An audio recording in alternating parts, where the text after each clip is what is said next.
My birthday is in December. It's coming up. And on what turned out to be our last birthday together, my mom wanted to take me shopping for that classic mom birthday gift, which is Underpants.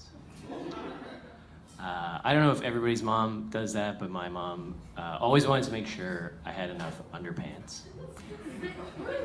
And so on a cold Saturday in December, we went down to Yonge Street to buy the birthday underpants, and this is a photo of us on that adventure.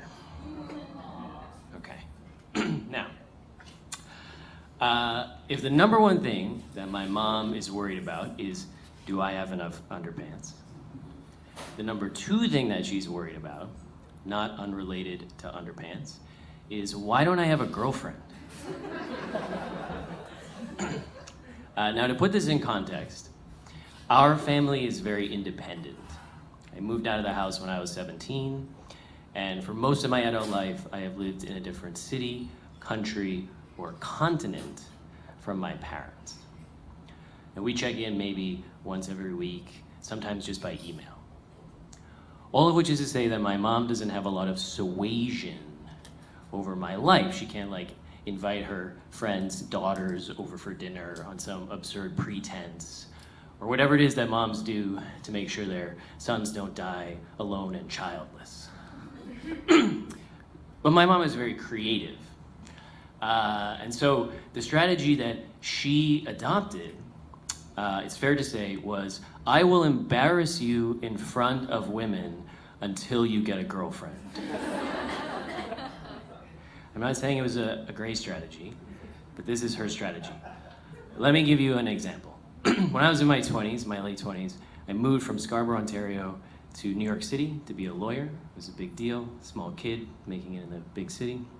So Mom and I drove down together, and one day from Scarborough to Manhattan in a van with all of my stuff, suitcases, boxes. It's a very long journey. And we get to the apartment building, and we load everything into the elevator, and we're very tired and very sweaty, probably very smelly. And as we turn around in the very full elevator, we see these two ladies behind us also waiting to get onto the elevator. And they see us in the elevator and probably smell us, and they say, it's okay, we'll just get the next elevator. They get a very civilized response. So the elevator doors close, at which point my mom, who is this very tiny, sweet woman, looks at me and says, boy, I like the scenery here. Which is horrifying on a number of levels, the most obvious being, they can fucking hear you, Mom. Is this your first time on an elevator?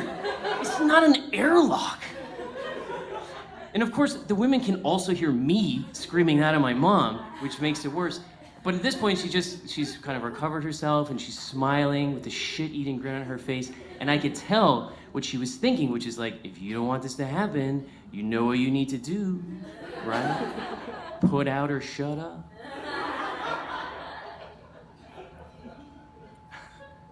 Okay, so now you see the strategy. So back to Yonge Street, September and December, Saturday in December, and we're buying the birthday underwear. And so we end up at a sports store because my style is the boxer brief with the elastic. And as fate would have it, there are 8 women working at the store. None of them are helping us out because the 30-year-old man can pick out his own underpants. Especially when his mom is helping him. So we pick out 8 pairs, and we take them up to the counter. And now I must really seem like a catch to these women, because not only am I a 30-year-old man whose mom helps him pick out his underwear, but she also pays.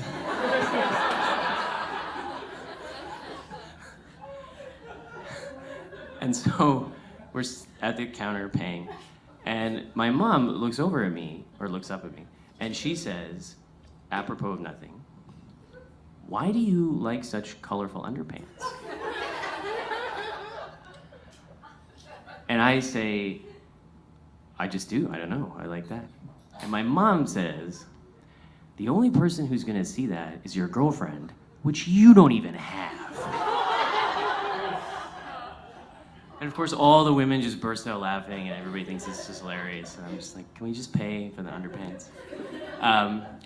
And so we turn around to leave the store. Mom bends down to zip up her coat, and 10 seconds go by, 20 seconds go by, 30 seconds go by. And we're just standing in the middle of the store, blocking people from checking out their purchases.